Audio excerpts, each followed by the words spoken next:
그러면 왜 미국이 금리 인상의 폭을 늦췄을까? 더 겁난 놈이 나타났다는 것이거든요. 그게 이제 경기 리세션의 가능성입니다. 제가 이렇게 서 있는데 앞에 늑대가 한 2마리 나타났습니다. 그래서 무지무지 두려워하고 있는데 늑대가 갑자기 다 도망을 가버렸어요. 뒤에 보니까 뒤에 호랑이가 서 있는 거예요. 뒤에 호랑이가 어떻게 할지 모르고 일단 늑대가 사라졌으니까 야, 너무 잘 됐다. 이런 것이 저는 지금 국면이 아닌가. 지금 너무 이제 안심하고 있습니다. 시장이 인플레이션에 대해서 너무 이제 안심하고 있다는 것이 저는 오히려 나중에 이 쇼크를 나중에 또 받을 때가 조금 겁이 나는 것이고요.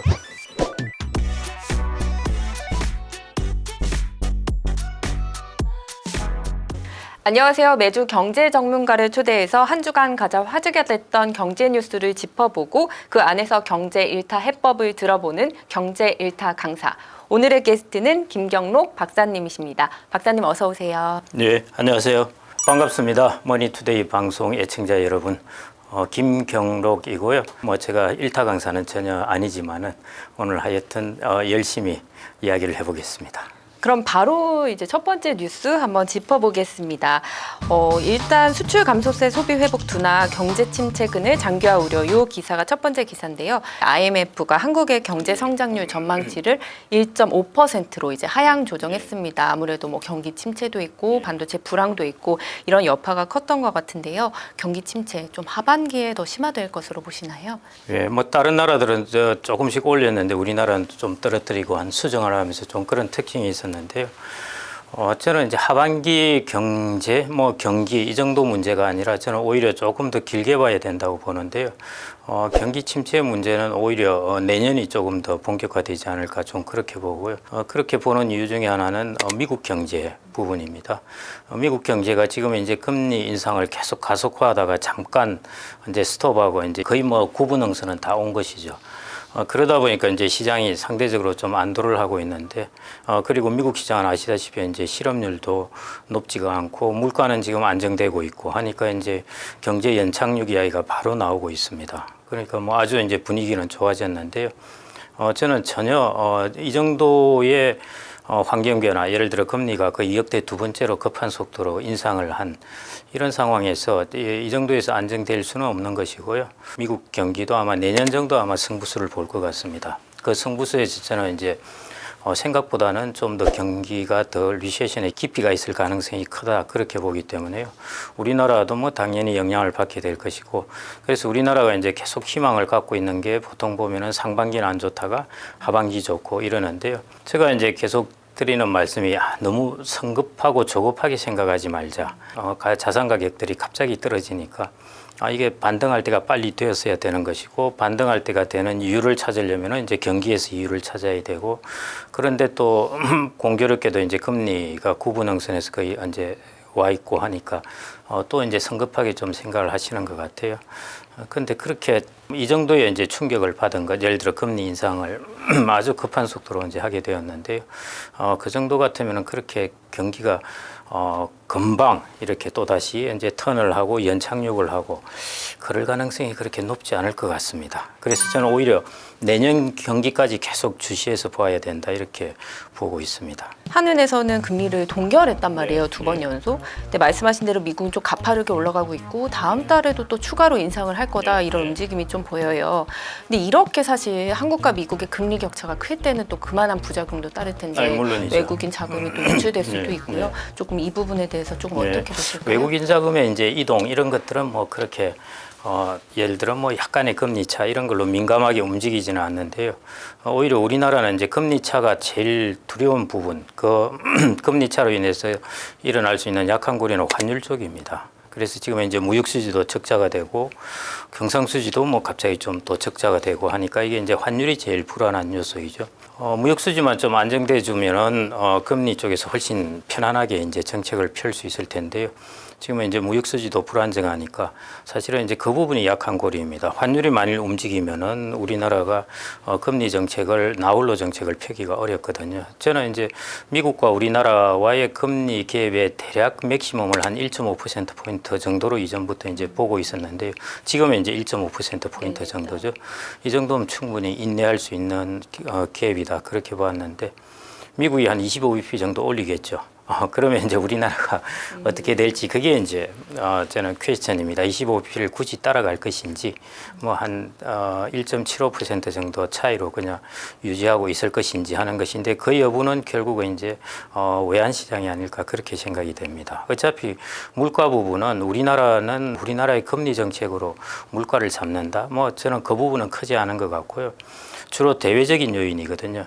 미국이라든지 전 세계적인 물가가 잡히고 유가가 좀 안정되고 이렇게 되면은 이제 우리나라 물가도 안정되게 되고요. 미국 같은 경우는 아시다시피 뭐 올 연말 정도가 이제 한 3.4 뭐 이 정도로 이제 CPI가 떨어질 걸로 보지 않습니까? 그냥 그 궤적을 따라가고 있는 것 같아요. 우리나라도 아마 따라갈 것 같고, 그래서 물가 부분 때문에 뭐 금리를 더 인상해야 되느니 마느니는 그 부분은 이슈가 아닐 것 같고, 하느니 따라가느냐 마느냐는 우리나라 외환 시장이 얼마나 좀 안정적으로 있느냐 없느냐 그 부분일 것 같습니다. 무역 수지가 사실 13개월 연속 지금 또 적자예요. 현재 또 미중 패권 경쟁 속에서 또 한국이 조금 나아가야 할 방안이라면 또 어떤 게 있을까요? 무역 수지 적자가 딱 기간을 보면 아시겠지만 대략 시작된 때가 이제 우크라이나 전쟁 하면서 이제 그 유가하고 여러 가지 원자재 가격이 올라가면서 이제 시작된 것이고요. 거기에다가 이제 수출이 좀 좋았으면은 그걸 커버할 수 있는데 이제 수출까지 증가율이 계속 마이너스니까 그게 소위 말해 양방으로 이제 터지게 돼서 무역 수지가 적자가 지속된 것 같고요. 이 부분은 결국 향후에 이제 중국 경제가 또 성장을 좀 하게 되면은 또 원자재 가격이 당장 안정되기가 쉽지가 않거든요. 그래서 중국 경제 성장은 우리한테 양날입니다. 예, 한쪽으로는 우리의 수출을 조금 이전에 비해서는 수출 유발이 훨씬 적어졌는데요. 여하튼 그래도 조금은 증가시켜줄 수 있는 그런 계기가 있는 반면에 한편에서는 이제 원자재 가격을 올리니까 실질적으로 중국 경제 성장한 것이 우리나라 경제 매크로 전체 건전성에 미치는 영향이 이전보다 훨씬 약해진 것 같아요. 여전히 하반기에도 무역수지 부분은 뭐 그렇게 개선된다든지 그러지는 않을 것 같습니다. 그러면 이제 앞으로 우리나라가 과연 이 부분을 어떻게 과제를 해결해야 하느냐 하는 것인데요. 이제 경상수지도 중요하죠. 해외 이제 우리나라에 기업들이 나가 있죠. 거기서 이제 생산을 해서 수출하는 물량은 이제 경상수지라든지 배당금 이런 걸로 들어오니까 전체 우리나라 캐시플로우를 보려면은 결국은 이제 경상수지를 봐야 되는데요. 경상수지는 작년까지 다 플러스였고 올해도 아마 플러스일 것 같습니다. 그런데 올해 이제 1월 달 들어서 잠깐 마이너스라서 그게 좀 긴장감을 심어주긴 했는데요. 그럼에도 불구하고 결국은 이제 제일 밑바닥에 깔려 있는 거는 무역수지. 기업으로 보자면은 기업이 또 현금 자산은 가지고 있는데 영업이익이 안 좋다. 이게 별로 안 좋은 신호지 않습니까? 근데 우리나라를 그런 기업에 비해서 본다면은 외환 보유고는 가지고 있다고 그러지만은 달러의 현금 흐름이 안 좋네 이런 부분이기 때문에 결코 뭐 좋은 신호는 아닙니다. 우리나라는 건전하려면은 하여튼 달러를 계속 지속적으로 영업 수익을 내듯이 달러가 플러스로 들어와야 됩니다. 그래서 이걸 이제 구조를 바꿔가야죠. 소위 말해 요즘 공급망 변화, 그 다음에 미중 패권 전쟁, 이 부분은 아시다시피 1년, 2년에 해결될 문제가 아닙니다. 최소한 5년 정도는 기간을 걸치면서 이동을 하고 재편하는 과정이기 때문에요.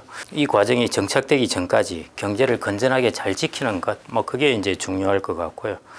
그러면은 지금 국면에서 그러면은 중요한 것은 뭐냐? 하면은 이제 우리가 경쟁력 있는 부분, 보통 우리가 이제 최근에 이제 나오는 이야기들로는 이제 BBC 이야기 하지 않습니까? 이제 배터리, 바이오, 이제 칩스 이런 쪽인데, 다행히 우리가 이 세 부문에는 그래도 경쟁력이 좀 있습니다. 그래서 최근에 이제 배터리가 또 갑자기 엄청나게 인기가 좋은데요. 그나마 이런 거 보면은 그래도 우리나라는 대단하다. 미래의 핵심적인 부분에 하나씩은 꼭 잡고 있구나 이런 생각이 드는데요. 이런 부분에 이제 좀 자원 배분을 하고 해서 결국 전기차는 뭐 아시다시피 트렌드는 뭐 어디나 강력하게 펼쳐지니까요. 그런 쪽에 좀 수출의 활로를 뚫어야 되지 않을까 좀 그렇게 생각되고 결국 다른 나라들, 일본도 그렇고 독일 이런 나라들이 우리나라하고 좀 비슷합니다. 나라의 규모는 크고 선진국인데 수출이 꽤 중요한 성장의 요소로 작용하는 그런 것인데요. 독일이나 일본이나 이런 쪽 경험해 보면은 결국 우리나라 수출에 영향을 줄 수 있는 거는 제가 보니 한 두 가지 정도인데 하나가 환율.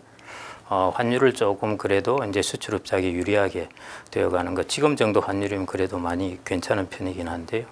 그 다음에 이제 두 번째는 결국은 이제 수출 경쟁력인데 혁신입니다. 기업이 계속 혁신적이고 그럴수록 우리나라의 경쟁력이 세지고 그러면 수출도 증가할 수밖에 없으니까요. 뭐 이 두 가지 요소를 강화시킬 수밖에 없을 것 같습니다. 좀 원론적이라서 죄송합니다만 정부도 답을 못 찾는데 저도 맞습니다. 일단 또 미국 얘기 한 번 더 여쭤볼게요. 미국 3월 소비자 물가지수 이 CPI가 전년 대비해서 한 5% 상승했어요. 이게 조금 상승세가 그래도 좀 둔화되고 있다. 그래서 좀 인플레이션 우려가 조금 그래도 종식되는 거 아니냐. 약간 이렇게 보는 시그널로도 보던데요. 인플레이션은 그렇게 짧게 보시면 안 되고요. 한번 이렇게 스파이크처럼 올랐다 이제 쭉 떨어지는 국면인데 이걸로 끝났다고 보시면 안 되고 저는 한 두 가지 정도를 말씀드리고 싶은데요. 첫째, 중앙은행이 인플레이션 2%를 계속 타겟을 하다가는 경제를 자칫하면 힘들게 할 수 있다. 저는 인플레이션 타겟 금리를 조금 올라가야 된다고 보거든요. 과거에 중국이 어마어마하게 값싼 노동력을 수출하면서 세계 물가를 안정시켰을 때 그때가 인플레이션 2% 타겟이었습니다. 그런데 이걸 계속 이 타겟을 계속 유지한다는 것은 쉽지 않은 타겟입니다. 그 말은 중앙은행이 계속 2%를 우리의 타겟은 2%인데 이러다가 실질적으로 잘 안 된다는 겁니다. 그걸 한번 겪을 것 같고요. 그 다음에 또 하나 전체 인플레이션 부분이 최근에 이제 좀 떨어지고 그 경로는 대충 다 예상한 경로를 이제 따라가고 있습니다. 그런데 이제 에너지하고 생필품을 뺀 이제 코어 CPI는 안 떨어지고 오히려 약간 올랐거든요. 그러니까 떨어지는 폭이 조금 둔화되어 있는 그런 상황인데요. 뭐 그거는 우리가 아직 장기적인 추세는 아닌데 미국의 인플레이션 혹은 세계적인 인플레이션 문제는 내년에 경기의 리세션 부분이 지나고 나서도 계속 저는 있을 수 있는 부분이라고 보아집니다. 그래서 뭐 올해 내로는 인플레이션이 크게 걱정할 건 없을 것 같고요. 작년이 워낙 높았기 때문에 지금은 떨어지는 경로를 쭉 밟아가니까 크게 걱정할 것 없는데 지금 너무 이제 안심하고 있습니다. 시장이 너무 인플레이션에 대해서 너무 이제 안심하고 있다는 것이 저는 오히려 나중에 이 쇼크를 나중에 또 받을 때가 좀 겁이 나는 것이고요. 그리고 이제 최근에 일어나고 있는 일 중에 이제 제일 시장에서 재미있는 일이 그것인데요. 불과 한 2, 3개월 동안 완전히 바뀌었거든요. 사람들의 분위기가. 그 말은 이제 미국이 아마 실리콘밸리 은행이나 기타 여러 안 그러면 크레딧 스위스나 도이치뱅크나 이런 문제가 안 터졌으면은 미국이 저는 한 75bp는 더 올리려고 보았습니다. 그런데 이걸 이제 더 안 올리고 여기서 멈췄지 않습니까? 이제 한 25bp 더 올리면 거의 끝날 것 같은데요. 그러면 왜 미국이 금리 인상의 폭을 낮춰버렸을까? 이렇게 생각을 하면은 더 겁난 놈이 나타났다는 것이거든요. 그게 이제 경기 리세션의 가능성입니다. 생각보다 리세션이 조금 더 빨리 올 수도 있고, 왜냐하면 금융시장의 은행이 저렇게 되면은 은행은 아무래도 이게 대출이나 이런 것들을 좀 긴축적으로 할 수밖에 없고, 그렇게 되면은 이제 실물 경제도 영향을 주기 마련이거든요. 그러니까 더 무서운 놈이 나타났으니까 일단 인플레이션 부분에 있어서도 이제 금리를 생각보다는 덜 인상하고 지금 멈춰 있는 겁니다. 그러니까 이제 비유를 들면 이런 거죠. 제가 이렇게 서 있는데 앞에 늑대가 한 2마리 나타났습니다. 그래서 무지무지 두려워하고 있는데 늑대가 갑자기 다 도망을 가버렸어요. 뒤에 보니까 뒤에 호랑이가 서 있는 거예요. 그래서 뒤에 호랑이가 어떻게 할지 모르고 일단 늑대가 사라졌으니까 야 너무 잘 됐다. 이런 것이 저는 지금 국면이 아닌가 그렇게 생각이 되고요. 그러니까 금리 인상되는 것이 멈춰진 것은 아주 잘 받아들이고 그다음에 경기 침체가 그다음에 그 쇼크로 올 부분에 대해서는 아직 덜 반영하고 있는 그런 모습이 지금 부분인 것 같고요. 그래서 2024년 이 정도에 지금 많은 사람들이 이제 미국에도 그렇고 경제는 연착륙할 것이다 이렇게 대부분 보고 있는데 그 부분에 대해서는 저는 그 조금 조심을 유의를 해서 봐야 되지 않나 그렇게 생각이 됩니다. 특히 이제 우리나라는 저는 이제 실리콘밸리 은행이 터지면서 우리나라는 굿뉴스가 하나 있다. 미국이 한 75bp 이상 더 올리게 되면은 우리나라도 거의 4.0 근처까지 올려야 되는데 그러면은 다 박살나거든요. 근데 그걸 언제 우리가 안 할 수 있는 것은 엄청나게 굿뉴스입니다. 그래서 이번에 이창용 총재가 이제 자기가 그 이전에는 부동산을 경착륙을 우려했는데 이제 연착륙이 될 것 같아 이렇게 이야기한 게 사실은 그게 우리한테는 엄청난 굿뉴스이죠. 그건 그랬는데 세상에 이제 공짜가 없습니다. 아시다시피. 금리를 인상을 안 한 것은 뭔가 다른 이유가 더 무서운 놈이 있기 때문인데요. 그게 이제 더 호랑이가 이제 활동하는 게 내년 정도 이렇게 활동하지 않을까 싶습니다. 그래서 그 부분을 계속 좀 유의해서 봐야 될 것 같습니다. 저는 그래도 하반기에는 회복할 것이다, 경기가 좀 더 나아질 것이다 이런 얘기를 사실은 조금 많이 들었었고 그러지 않을까라고 기대했는데 박사님께서는 조금 그래도 좀 장기적으로 좀 봐야 된다고 아까 얘기를 하셨잖아요. 그럼 좀 경기는 언제쯤 내년 회복이 될까요? 보통 이제 경기가 리세션에 빠지는 게 이제 1년 조금 안 되거든요. 내년 정도에 이제 리세션 정도에 들어가는 게 내년에 이제 풀로 이렇게 그 기간 동안에 좀 들어간다는 것이고요. 그다음에 이제 경기의 회복 문제인데 미국 같은 경우는 아직도 금리 인상이 안 끝났습니다. 우리나라도 불과 얼마 전에 이제 끝났거든요. 금리 인상이 이렇게 탁 끝나고 나서 경기가 침체되는 미국 같은 경우 되는 기간 동안 적어도 한 10개월 정도 걸립니다. 레그를 갖는다는 거죠.